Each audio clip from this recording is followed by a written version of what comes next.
Evening to everyone that's here, and we're certainly really blessed by your presence here this evening, and we're certainly blessed with a series of gospel meetings. I've really appreciated all of the support which we've received during the gospel meeting, but I've also really appreciated the great conversations that have come after the services in the evenings.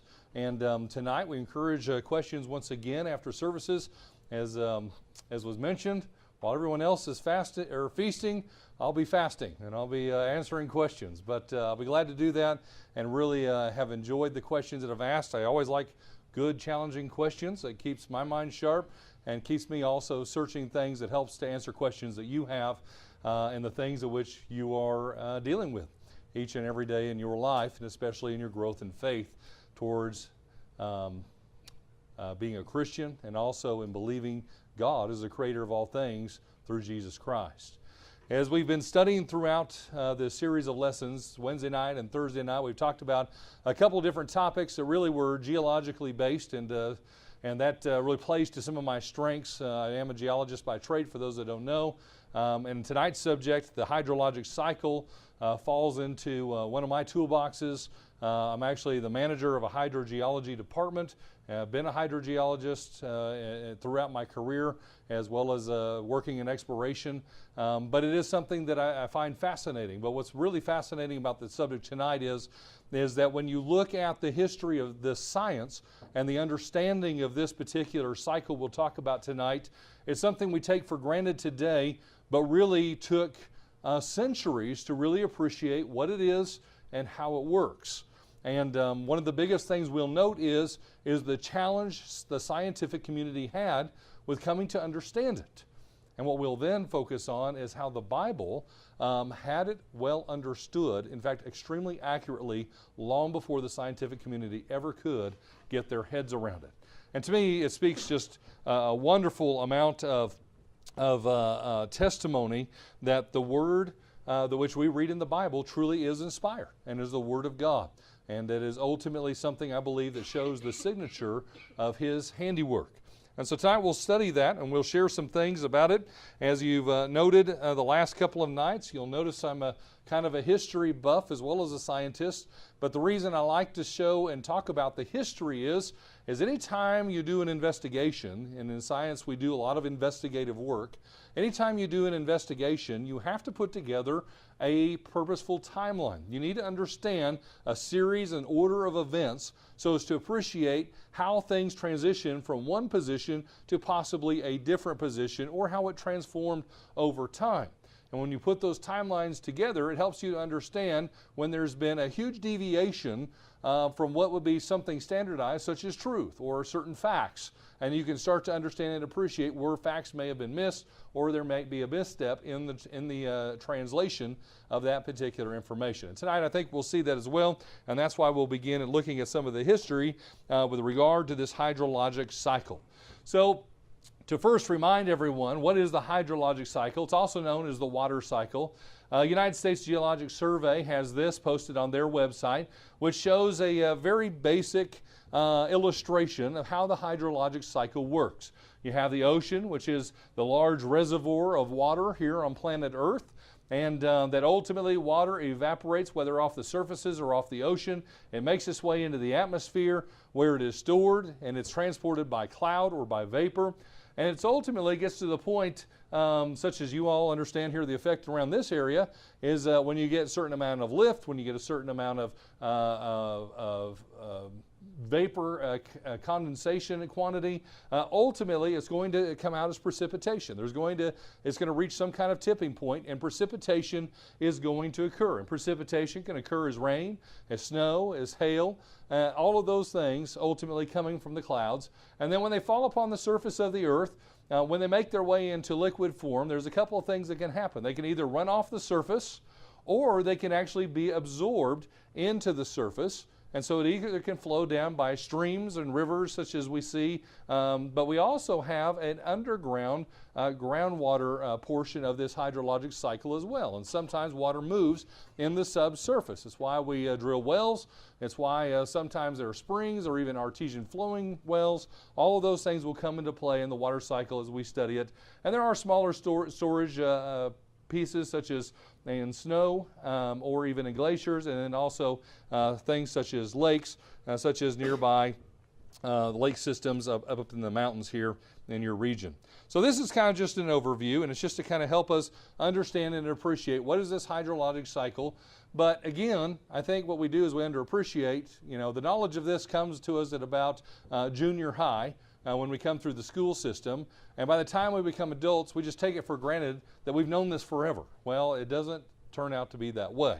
In fact, when we go back into history and look at the history of science and develop a timeline in this particular theory, we see that it actually begins during the Grecian philosophical age.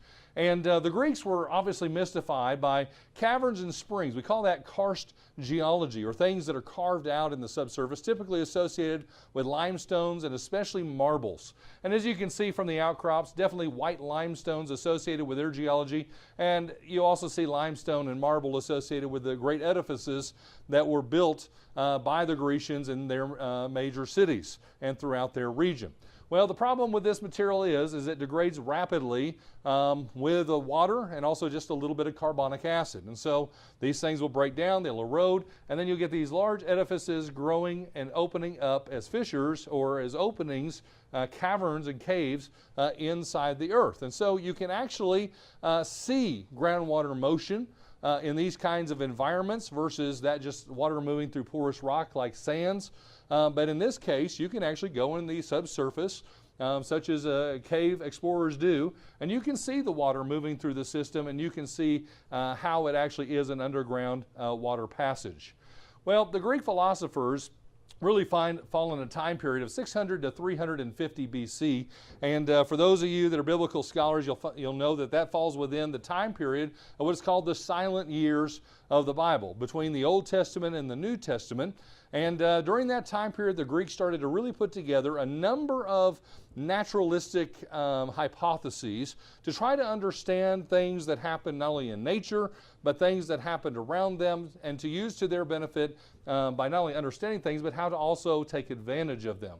Well, philosophers included individuals by the names of Thales, Herodotus, Hippocrates, Xenophanes, and Anaxagoras, and then two that we're really familiar with, Plato and Aristotle. One of the big things that they typically thought was that water was the source of all things. And certainly water does support life, but they believed water was really the beginnings of all creation, of all things. And of course, as we noted back in the previous slide, I didn't talk on it a lot, but when you think about the Greeks and their theological views, they certainly believed in multiple gods. They had a number of superstitions, and they tried to always explain things from the superstitious standpoint. And so what was interesting about that is water was something that was extremely superstitious to them as well, and they associated certain Greek gods with water. But what they ultimately came to appreciate, or at least what they thought they had mastered, is that wind had to be a major driving force for the entire water system. They assumed that waves crashing into the sides of the ocean, especially into those oceanic caves, that was ultimately driving water as an input into the earth, and somehow it was manifesting itself on the surface and was feeding their springs and also their river systems. And the problem with that is that they misunderstood the importance of solar radiation and especially the importance of gravity, which we'll talk about here in just a moment. They also proposed, and Plato was a big one that proposed this, but others mentioned it as well, but they believed in an area or a place called Tartarus. And Tartarus was this vast underground cavernous system near the center of the earth, which was not only the place in which all water was sourced versus the ocean, it was also the place where the dead resided, or even certain gods or demonic realm existed. And so they, again, would interweave their superstitious views with that of their beliefs about how the natural system worked. In fact, here's an example from some of Plato's works. You can see here's the earth, the sphere. You can see the clouds, and you can also see some of the driving forces as they associated certain supernatural forces.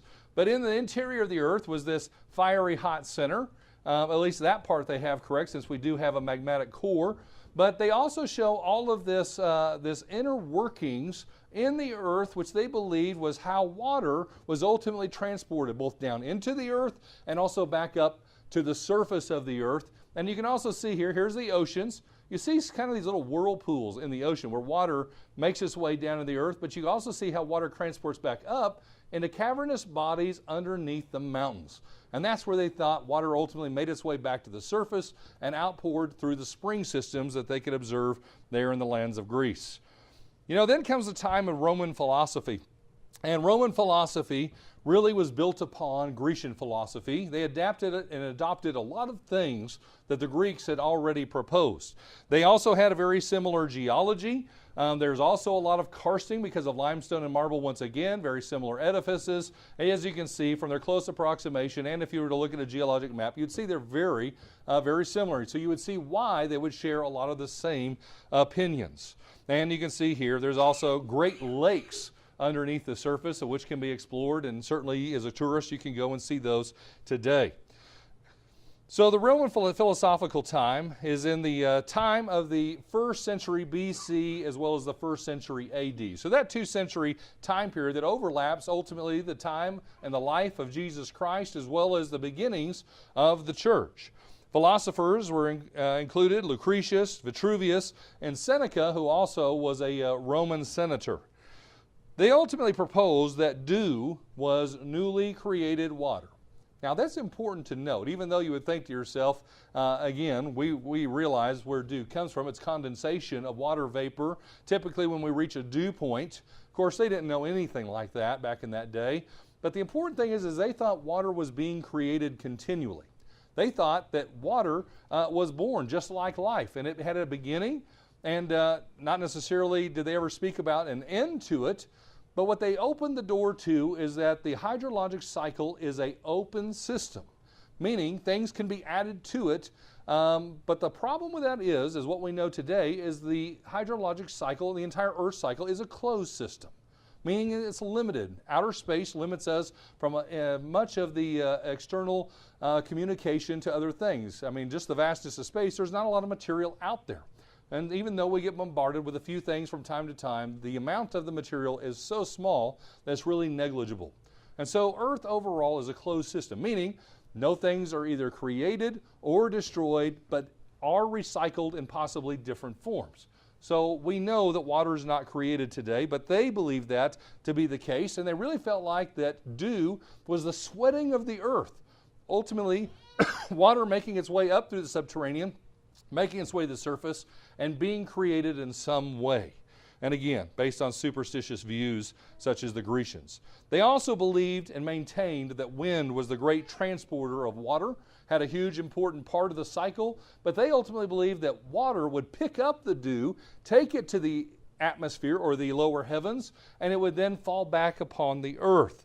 But the problem with that is they misunderstood the proper way that that's done, which is evaporation and transpiration from plants. They also believed and were quite verbal about it. They maintained and stated that rain and snow could not possibly explain all of the water that ran off through the stream and river systems. They just simply couldn't fathom that rain could sustain large amounts of water flowing through the rivers that met the coastline there in those countries. So they believed it had to be another source. And so what did they do? They maintained the Greco-subterranean view that Plato proposed, and they made modifications to it, but ultimately it remained very much visible in their philosophical community. Here's another example, just an illustration out of some of the other early works. Here supposedly is a cross-section of a mountain, and underneath the mountain you can see a large water reservoir. And of course we saw a picture a moment ago from a tourist location where you can go underground and see water caverns. Well, the ancients had the ability to go underground and see those things, and that's why they were mesmerized by them, and it's why they locked onto these ideas. Well, in this case, the mountain has a water system underneath it, which is coming up from the subterranean. And as you can see here, you have artesian flowing wells or springs making their way by gravity correctly back down towards the ocean. But again, the subterranean is the source of water, not necessarily the ocean. Here's another cross section, another example of how they hypothesize certain things. Here's the mountains once again. Here's the large water bodies below. Here's some kind of network system where water can be either heated or cooled. Supposedly that's ice.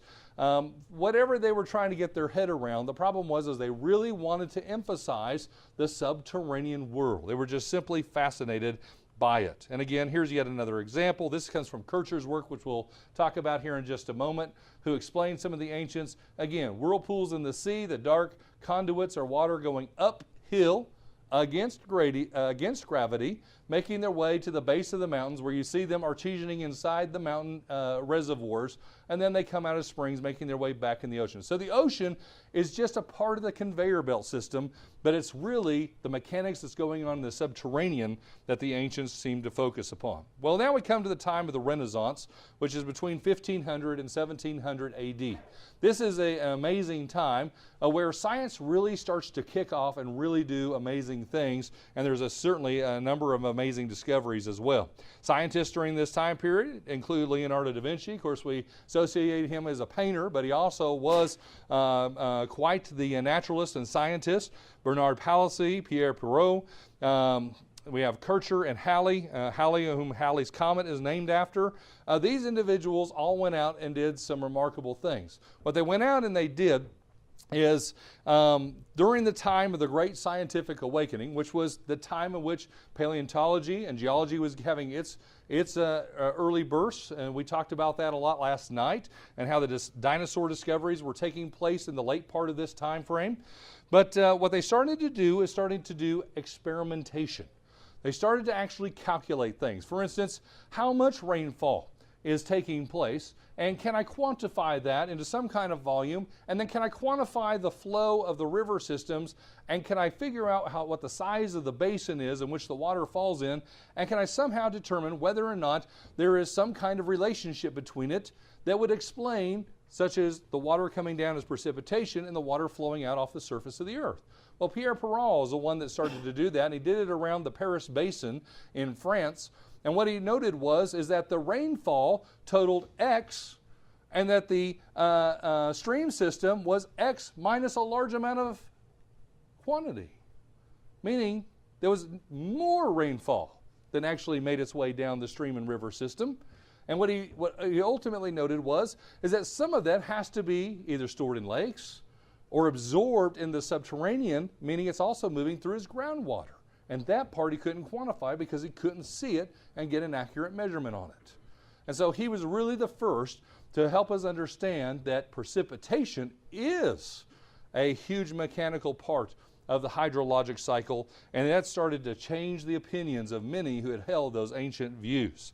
And so the modern theory begins to take shape, and we get to the point here through the works that took place in that time period and then onward, ultimately this cycle here. So we did a quick history, and we didn't look at every single detail, but what I hope you appreciate is that up until the 15 to 1700s AD, man didn't really have a good grasp of this. They really failed to understand, and until scientific calculation and prediction started to enter into the equation, they really didn't know how to get their head around this particular theory and understanding, a certain model. Well, that takes us to looking at the Bible. And I really want to focus on here, and you note here, post-flood scriptures, because there are some things that are happening before the flood that we've talked about in some of the side discussions during the course of the meeting that there just isn't a lot of detail about. There's a lot of speculation, and really it's not that important. Yes, it's interesting, but it's not important in the sense that how things work post-flood. Post-flood, there's a lot of information, and the Bible is actually shares a lot of information about this particular water process. And so from the flood onward, what we want to focus on is what is stated. Now, of course, the Bible is not a scientific textbook. It's not meant to teach us the hydrologic cycle. It just happens to make a lot of comments about it. And what I propose to you is that if there's a lot of comments about something, and it's supposedly inspired, and it's supposedly inspired by the creator of the world who controls that process, it better be consistent. Because if it isn't, then that hypothesis breaks down. Meaning, the Bible may not be inspired. meaning there may not be a creator such as we believe. And it's important to note. But it's okay, because the Bible is quite clear that God wants us to love Him with all of our heart, our soul, and our mind. He wants us to intellectually engage. And He proposes that in multiple times. At one point in time, Paul said to test the spirits, meaning don't take things for granted. Get out there, test them, prove them, and build your faith. Peter said, defend your faith, meaning you have to come with an intellectual standpoint and approach to be able to defend that which you believe. And so tonight we want to look at that intellectually and see whether or not the facts that are stated in the Bible, or things stated as fact, actually are true. First of all, let's start with this. Ecclesiastes chapter 1 and verse 7. There, the ecclesiastical writer says, all the rivers run into the sea, yet the sea is not full. To the place from which the rivers come, there they return again. Now, first of all, the ecclesiastical writer knows that this is a cyclic process. He talks about things moving throughout this cycle and says to where they start is where they finish, meaning you complete some kind of rotation or cycle. That's important to note. And it says there, the place from which it comes from. Okay, so first of all, let's look here. What is the subject? All the rivers run into the sea. So we're talking about the rivers and the seas, yet the sea is not full. So it seems to be the sea is the true focus of this particular statement. It says, to the place, you would assume sea, from which the rivers come. There's the other subject. There they return again. Well, you wouldn't believe it, but actually people in history have taken that verse and actually tried to associate it with the ancient views of the subterranean. What they try to say is the ocean or the sea and the rivers are just a part of the process. The place really is in reference to Tartarus. Well, how do you get there? Well, those of us that understand contextual criticism of the Scriptures know you can't get there because there's nothing there that supports that. There is no subject. But let's entertain it for the moment. Let's just be open-minded about things. Let's propose that maybe it is this direction. How would we test to determine whether or not that was inferred by the biblical writer? Well, you have to look at the context of all the other scriptures about this subject, and let's test to see whether or not they ever infer a subterranean path or an importance of a subterranean reservoir, or do they focus upon things that are more consistent with the modern view of the hydrologic cycle? So we'll come back to that verse. Let's go now to Amos chapter 5 and verse 8. Amos says, He calls, speaking of God, for the waters of the sea and pours them out on the face of the earth. The Lord is His name. Amos also says in chapter 9 verse 6, saying pretty much the same thing but adding a little more color to this comment. He says, He who builds His layers in the sky and has founded His strata in the earth, who calls for the waters of the sea and pours them out on the face of the earth, the Lord is His name. So let's focus on chapter 9, verse 6, the lower passage here, since it has a little more information and since all of the information here is also captured below. So first of all, it says, God who builds His layers in the sky. My question to you is are there layers in the sky? Let's start with the most simple and most obvious. Well, before I answer that question, one thing we have noted this week is that there are layers or strata in the earth. Now let me ask you this from a geological perspective. Do you think the Solomon or others in the old times ever took the time to do oil and gas exploration and drill some deep wells to determine whether or not there's layers in the earth? Do you think they ever had the excavating power to be able to dig down hundreds, if not thousands of feet to determine if there are layers in the strata or in the geology below?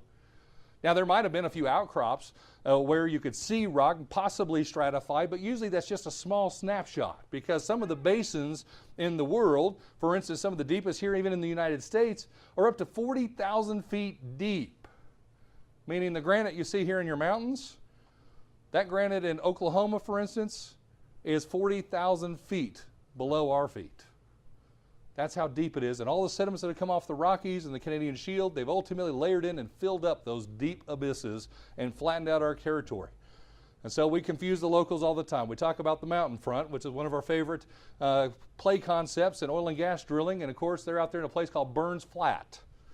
And they don't understand what we're talking about by mountains because they don't see what's below because they don't see seismic and the things we use as tools to see all of that structure below. But we know it's stratified. We know there's layers. We drill through it all the time and we use it for prediction. Again, how did the ancients know in a time in ancient history that there was strata, such as Amos talks about here? How is that possible? Well, that has to be divine inspiration, because that science never came around until the 16 and 1700s AD, not 700 BC. It's important to note timelines, right? Because it's important, because when you find statements such as this, it starts to make you think a little bit. Well, how about layers in the sky?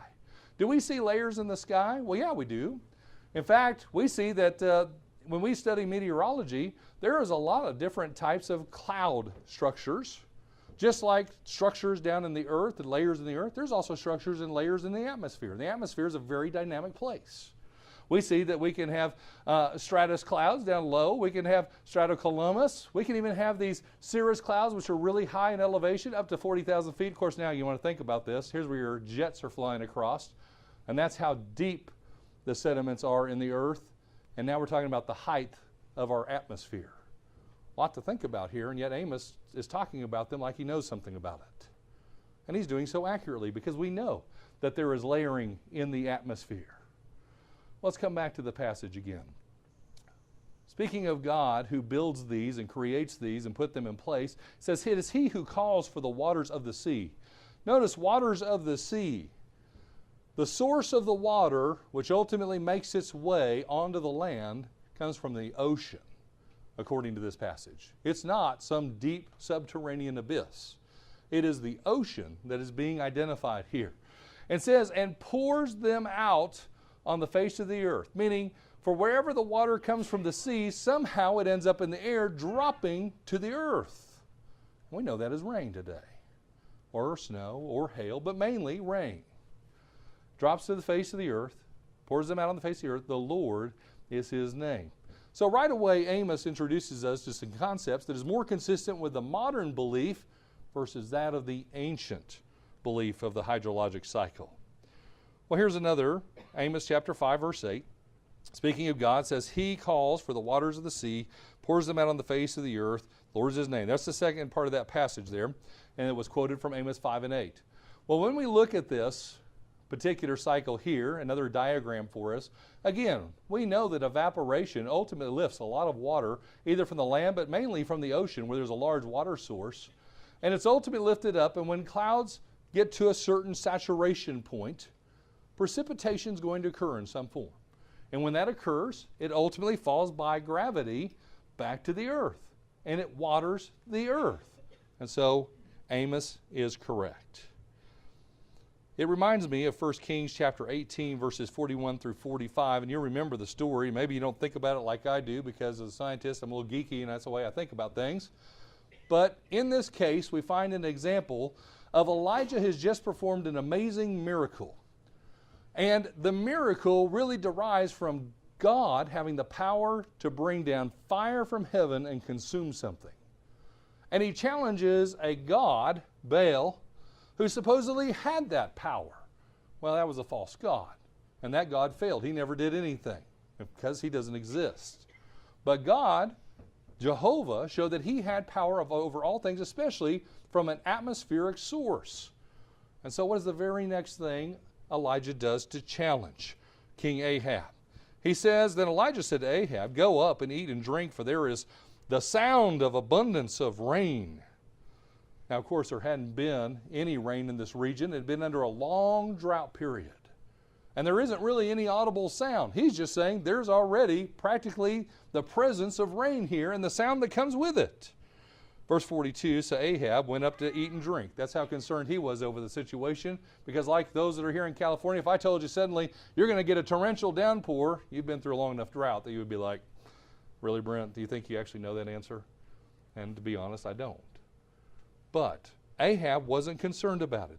He goes on and says, "And Elijah went up to the top of Carmel," which is the mountain, "and he bowed down on the ground and put his face between his knees and said to his servant, 'Go up now and look toward the sea.'" Notice where he tells him to look for the source of precipitation that's about to come. He says, "Look towards the sea." So he went up and looked and again and said, "There is nothing." And 7 times he said, "Go again."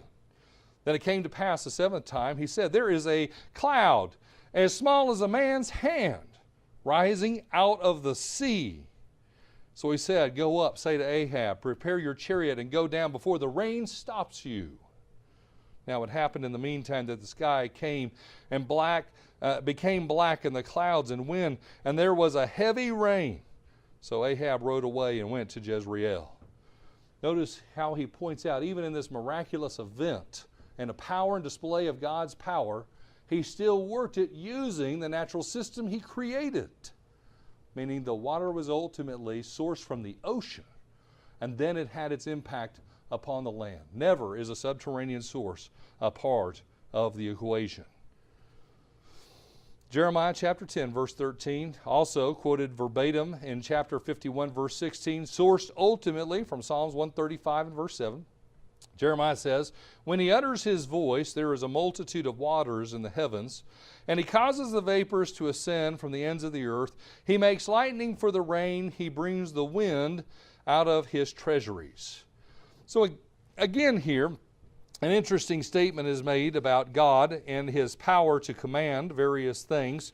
But it's interesting when you go back to the Hebrew and you really break down the words of this passage, there's a little bit more there that the English doesn't capture. And in fact, maybe the English even misleads us to believe. The idea there, especially in that first part of the verse, when he utters his voice, there is a multitude of waters in the heavens. Let's look at that just for a moment here. I won't spend a lot of time in the Hebrew, but I think this is important. The word therefore he utters can also be translated he makes or he gives. Now the word utter immediately gives us the idea that he's going to verbally speak and bring forth rain. Well, that's not what the Hebrew really brings out. Instead, it's translated he makes or he gives. And the word for voice is an interesting word. Yes, it can be translated voice, but it can also be translated a number of other ways. For instance, it's translated a sound, such as a trumpet in Joshua 6 and 5. You'll recall that particular story as they marched about Jericho. A noise, such as a great assembly of people crying out at once, such as in 1 Samuel chapter 4, verse 14. It is also translated thunder as it relates to the sound associated with lightning, Exodus 19 and 16, which often accompanies hail, rain, during thunderstorms, which is also mentioned in Exodus chapter 9, verse 34. And so this idea of the voice could actually be related to the sound or the clap or the roll of thunder. So it's important to note that. The word multitude simply means a massive amount, once translated as a great store, 2 Corinthians 31 and 10. The waters there is the same as used in any other passage, just simply meaning water, an abundance of it, obviously. The heavens, being spoken of here, is in the context of the sky, as we noted earlier in Amos chapter 5 and Amos chapter 9. We'll talk more about that here in a little bit. So the phrase can actually be restated as this, and I think it's more accurate, is when he makes the sound of thunder, there is a vast amount of water stored in the sky above. Now, when we think about it from that context, we understand that's accurate. That's true. We've come to believe and understand that through the scientific process today. And when we look at these other words here, such as the word vapor is an interesting word. It also can be cloud, but the context is unclear. It's used very limited times in the Old Testament, so it's hard to get an appreciation for it. But in one particular use, it is the same word that indicates prophetically that Jesus will come in clouds, as the Lord will come in clouds in majesty, and so that word is cloud there. So the possibility is it could be cloud or it could be vapor. But again, the idea I think there is that we understand and appreciate that the accompaniment of rain is associated with thunder and even lightning. And those things are made to come out in this verse. As he says there, and he causes the vapors to ascend from the ends of the earth. He makes lightning for the rain. That's better rendered with the rain or in association with the rain. Not lightning for the rain in the sense that lightning begins, then rain follows. He brings the winds out of his treasuries. Again, there's that word, storehouse. So the essence here is, excuse me, that when we've seen thunderstorms, we know that there are certain indicators that rain's about to come, and we're pretty knowledgeable of it. For those of us that are in the Midwest, we deal with it this time of year. There's little things that twist around and make a whole lot of wind that we get too. They're kind of an added bonus for us that live in the Tornado Alley, but thankfully you don't get too many of those. But when you hear thunder rolling in the distance, when you see the flash of light, you better get prepared. Rain is coming. And certainly Jeremiah and the psalmist bear that out. And we know that a great amount of water can certainly follow. Job 36, 27 and 28. Job here says, and first of all, this is not Job. This is actually Elihu speaking in a conversation with Job. He says, "For he draws up drops of water, which distill as rain from the mist, which the clouds drop down and pour abundantly on man." Well, let me tell you, and I'll just be honest with you, this is one of the biggest and most difficult passages to get around when talking about this subject. There are those out there that have properly broken this passage down and say, this is an inaccurate statement. And here's why it's inaccurate. Because he says, for he, speaking of God again, draws up drops. This is not a vaporous form. This is not a cloud. This is actual drops, such as the ancients believed as dew or droplets lifted up by wind, which distill. First of all, distillation process is by steam. It is by a heating source. It is by some other means other than evaporation, transpiration, which is the correct way of looking at this, which the clouds drop down and pour abundantly on man. So the last part is correct. The first part has all kinds of issues. It's erroneous. Well, how do you get around that? Well, you have to remember who's speaking. Not all the Bible is always truth meant for us, but sometimes it's a conversation. And in this case, it's a conversation between a young man by the name of Elihu who's talking to Job, and he's proposing this distillation process, which is typically associated with hot springs. That's inaccurate. That does not happen everywhere. Was he inspired? Let's ask that question. Was Elihu inspired? First of all, in Job, he says and speaks of Elihu as a young man, verse 6 of chapter 32. He even stated that he was sharing his own opinion with his friends, admitting that there were some things he did not know, verse 22, spoke words from his heart, verse 3 of chapter 33, claimed to have perfect knowledge, chapter 36, verse 4, and presumed to speak on God's behalf.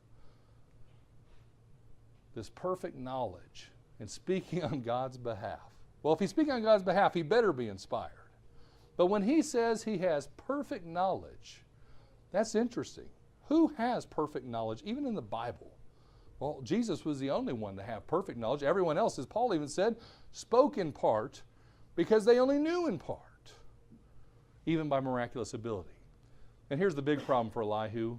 He stated he had no sin, according to chapter 33, verse 9, and that makes him a liar, according to John in 1 John chapter 1 and verse 8. Elihu thought he was perfect and had never sinned and made a mistake. That right there is a sounding board to know that he is lying. He's mistaken. And what do we really know? Everything that comes into play here is incorrect, but it's because he doesn't know. And he's not speaking on God's authority. He's speaking to Job as one who presumes to know a lot more than he does. And something to remember, typically lies are mixed with half-truths. Well, guess what he did? He gave half-truth and he gave half of an incorrect ancient perspective. And that was his mistake. And he made a number of other mistakes and ultimately got God to get involved and to be a part of this conversation as you read through the book of Job. So, no problem. You just have to understand who it is that's speaking, and you need to understand that context. Let's move to Psalm 19, verse 4 and 6. It says, "In the heavens he has set a tabernacle for the sun, which is like a bridegroom coming out of his chamber, and rejoices like a strong man to run its race. Its rising is from one end of heaven, and its circuit, is to the other end, and there is nothing hidden from its heat." Well, when I looked at this particular passage, I found this very interesting, and I want to read from a couple of notes here I put together.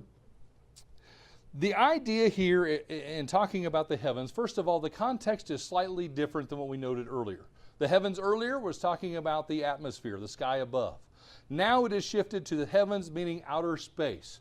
And we know that there are three heavens mentioned in the scriptures, both of the atmosphere, outer space, and then also the place where God resides. And so context will ultimately direct you to which is the proper interpretation. Earlier, sky. because Amos was talking about wind. He was talking about rain. Now we're talking about the sun. We're talking about planetary and solar bodies. So we know this is in the outer space context. Here, the interesting thing is the sun is identified and is the heavenly body intended by God's design to provide light during the day, according to Genesis chapter 1 and verse 16, which rises from the east and sets in the western skies, perceived from the human standpoint on earth, such as noted in verse 6. Its circuit, the sun's path, is the arc through the sky, not necessarily the orbit as some people try to make it out to be. The heat, the word heat, is only translated heat here in verse 6 of our passage, and other times it is translated sun. But it is not the same word used in verse 4 as sun. It's instead derived from the word meaning hot or warm, thus a word reserved for the sun, but specifically related to the heat or the warmth the sun provides. Now, this is where it gets interesting, because since early philosophers didn't begin hypothesizing that heat was felt from the sun during the day until as the ultimate source, let me rephrase that. Do it all over again. Early philosophers didn't believe heat to come from the sun until well after the Old Testament was already written.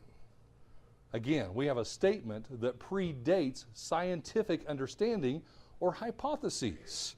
Let me give you the answer of how it came to be. It was Anaxagoras, who we already noted earlier, a Grecian philosopher who lived in Athens in around 450 BC. This is in the silent years, after all the Old Testament is already recorded. He said he thought that the sun and the stars were fiery stones that emitted heat. All but the sun were too far away for that heat to be felt. However, what was happening with astronomers back in ancient times that proposed such wild and crazy ideas? Well, he almost lost his life over it. And that suppressed his views for a long time to come. And so these views wouldn't even be revisited, and certainly our understanding of radiative heat, solar radiation that comes from the sun, wouldn't even be accepted or proposed until the 19th century AD. Now that's amazing, because here we find the psalmist, David, who's not even a scientist, but instead is just a politician, a king, a servant of God, who seems to understand this subject pretty well. And that's amazing. And from a faith standpoint, that needs to stand out in your mind. And that needs to help to reinforce that this has to be an inspired message, come from a higher source. One that in fact put all of this into play. Well, let's move along. There's my little illustration. I got ahead of myself. There's solar radiation. That's how evaporation works, not as Elihu had proposed. Job 26, verse 8. We're about there to the end, so please stick with me. Here, Job is now speaking, and Job seems to have a little better handle than his friend Elihu. Job says, he binds up, speaking of God, the water in his thick clouds, yet the clouds are not broken under it. Just because there are clouds in the sky doesn't necessarily mean there's going to be rain. We know that. For instance, we've seen these nice little white puffy things. We had a few of those moving over today, creating some shade, which helped with the temperature a little bit. But we've also seen them look like this. And even though we want the rain at times, especially in the farm countries, we don't get it. And it kind of teases us sometimes. But you know what? There is a certain point in which those clouds will break. And here, Job is speaking about the idea that when God wants them to break, they'll break. But they have huge storage capacity. The ecclesiastical writer says in Ecclesiastes 11, verse 3, if the clouds are full of rain, meaning they have finally reached full capacity, they have reached the tipping point, they cannot hold anymore, they empty themselves upon the earth. And certainly that is the case. Clouds have a certain capacity to hold moisture, and once they reach that capacity, then precipitation is going to occur. The ecclesiastical writer is correct. Psalms 65, verse 9. Speaking of God again, you visit the earth and water it. You greatly enrich it. The river of God is full of water. Meaning, that idea, the word full, means it is to the point of replenishment. Water is a life-driving source here on earth. It is extremely essential. It not only sustains life for human beings, it sustains life for all animals and all vegetation. It's absolutely essential. And it's what makes our planet so unique in sustaining life and why life hasn't been found anywhere else. It's why scientists are always looking for water on other planets, because they know they need that as a part of the process to make things happen. And so that's their search. But water sustains, it replenishes, it keeps this world moving. Deuteronomy 8, verse 7. For the Lord your God is bringing you into a good land, a land of brooks, of water, and fountains and springs that flow out of valleys and hills. Well, now we kind of move into a little bit of groundwater, and there's actually a couple of passages about that, and we need to mention them because it's a part of the cycle. So when we talk about groundwater and how it moves, and especially how springs emanate, such as this one here, I believe near Yellowstone, not necessarily a hot spring, but definitely a spring. When the water ultimately comes into play in a spring system, we find that, as the psalmist says in Psalm 104, verse 10, he sends the springs into the valleys, they flow among the hills. Well, what's he really talking about there? In both of those passages, he's ultimately talking about that water does come from a higher point, right? It's all gravity flowing, unless it is by evaporation, then it's moving up and ascending into the clouds. But once water condensates and precipitates, it all moves from that point forward by gravity. It wants to reach a lower point. And we know that. We've seen it, and it happens all the time. So, to illustrate it, here's a little diagram here. When water flows or pours out in rain on the mountains or even on the surface, water is going to make its way down into the subsurface. And wherever the water table is, not necessarily where the conduits are, but where the water table is, if that water table is higher than the ground, when it finally reaches the valley, it's going to surface. It's going to be forced because it's not coming up, it's coming out, but still in the down gradient. And so it totally makes sense. And the statements are correct. So you get springs like these in Idaho. You get artesian wells even at times because, again, the well is below the head or the water table. And I can get into all of that, and you can ask me questions about that later. But the key is it dries because there is a mechanics behind it, and gravity is the main driver. Here's even Vendome well. For those of you who've been back to Oklahoma for the sulfur meeting, that well still flows today. Has been flowing for over a century because the groundwater conditions and the recharge is just right to drive it and all the springs in that area. So we get back to Ecclesiastes chapter 1, verse 7. Ecclesiastes 1, verse 7 is where we started tonight. And the writer there said, all the rivers run into the sea, yet the sea is not full. The place from which the rivers come, there they return again. So when we look at the context of these verses, now there are a few others, but we've captured most of the major ones. When we look at these verses that talk about things as fact or speak about the natural process in the Bible, we have not only the ability, we have the right to test it and to determine whether or not it's factual. Because when we find it to be factual, we find supporting evidence for an inspired word. And if it's not factual, then we call into question everything that's at the foundation of our faith when it comes to biblical interpretation. But what have we seen tonight? Did we ever see a place from which waters could have came that was anywhere but the ocean, but the atmosphere, but a higher elevation flowing gravity-wise towards the lowest place, which is typically the ocean? Unless you're Death Valley, not too far away from here, and that gets evaporated back up. But the things we find are consistent with the natural system that we well know today in the modern understanding. And so the statement stands true. Here's planet Earth. Here's the Western hemispheres. And what's interesting about this particular picture is that you can see just how much water is on its surface. This is just one vantage point. You can actually turn the earth in such a way as to see only water from the perspective of space if you continue to rotate it around and look at the Pacific Ocean. You can actually get to where there's no land even visible from space. That's how much water is out there. And if you've ever flown from California over to Sydney, Australia, which I've made that trip, and really wished it was over by the time I'd already reached Hawaii, you get an idea of how big that ocean is, because you really want off a plane, even if it doesn't move at about 600 miles an hour. It's huge. It's a lot of water, and the depths are remarkable, miles deep. And so, do you need a subterranean system to drive the waters on these little bitty continents? No. You have plenty of water out there in the big blue. And what you also see is you see the hydrologic system in motion when you look at all those clouds picking up that water off the oceans and bringing them over the land masses and dropping them as precipitation.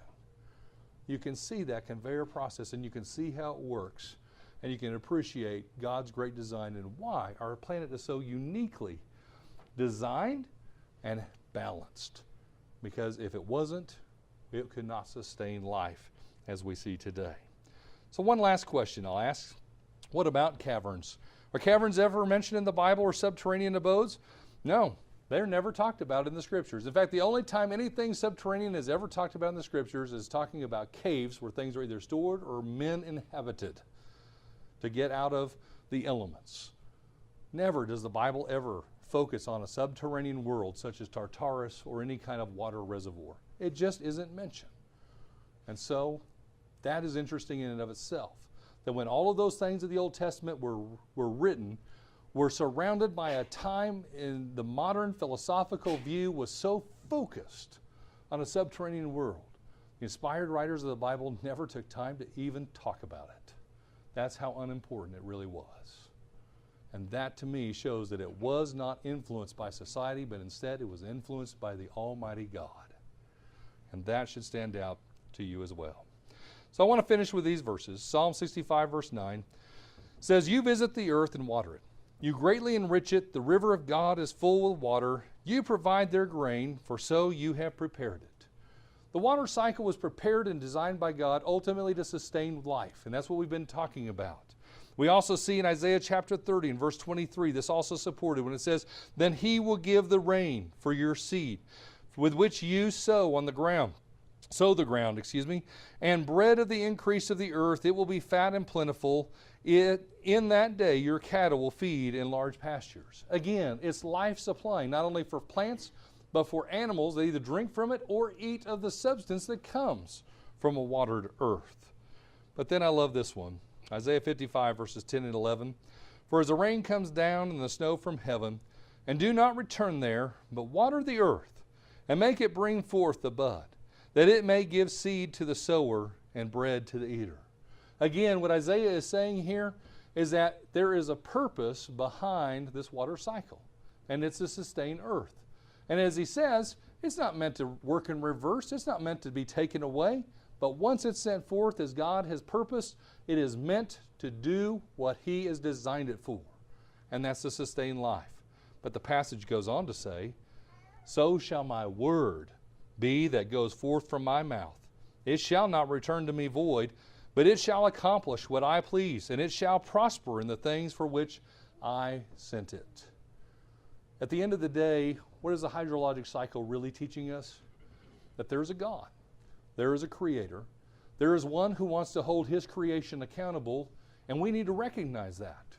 We need to recognize that his word isn't just something there to be read in past time, but instead is to be studied and applied to understand what God's purpose is for us, how we're to serve him, and how we're to please him, so that ultimately we can be blessed and rewarded by him.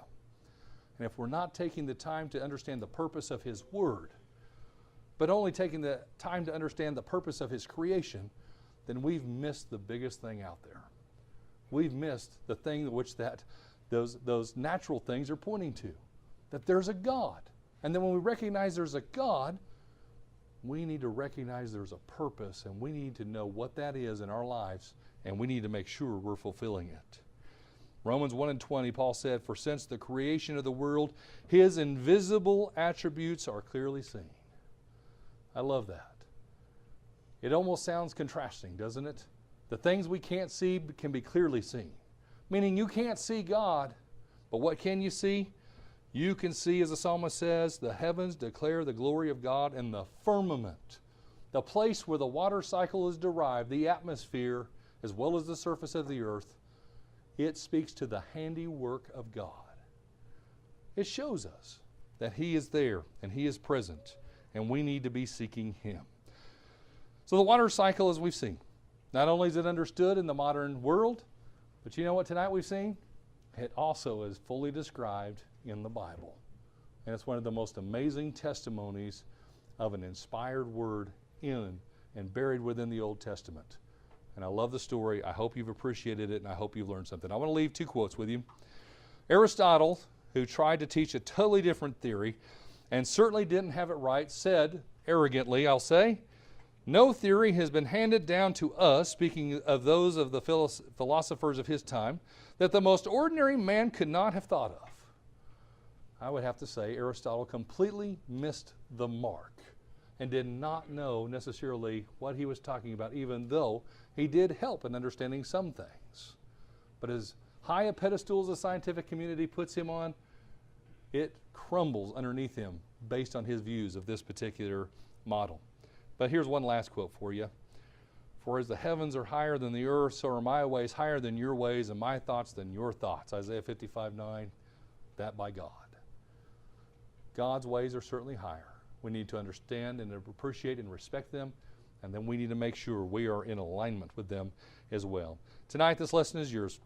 We don't know the hearts and the minds that are here. Maybe you're one tonight who desires to become a child of God, who has considered possibly obeying the gospel, didn't know for sure if they could put their trust and faith in the Bible, could put their trust and faith in God, and that He's real, and that He has a plan, and that plan came through Jesus Christ. Through the testimony of Jesus Christ and the testimony left by Him through the Holy Spirit to His disciples in the first century, the discipleship of the church came through a very simple order of process. Number one, believe that Jesus Christ is the Son of God. Number two, repent of your past life, meaning make change. Instead of living for yourself, now you need to live for God. You need to live for your Lord, Jesus Christ. You must be willing to confess Jesus before men, as He would say, so that I might confess you before my Holy Father. Then once you've done that, then you need to submit to baptism. Baptism, as Peter would say, is not the removal of the filth of the flesh, but is the answer of a good conscience, meaning you will answer in faith to God and you will do whatever He asks, because it is God who asks. If you've taken those steps and in some way you've made errors in your life and you need to correct those tonight, come forward and share those things with us, and we'll pray for you and assist you in getting your life back right in a faithful state with God. If you're one of either class, please come while we stand and while we sing.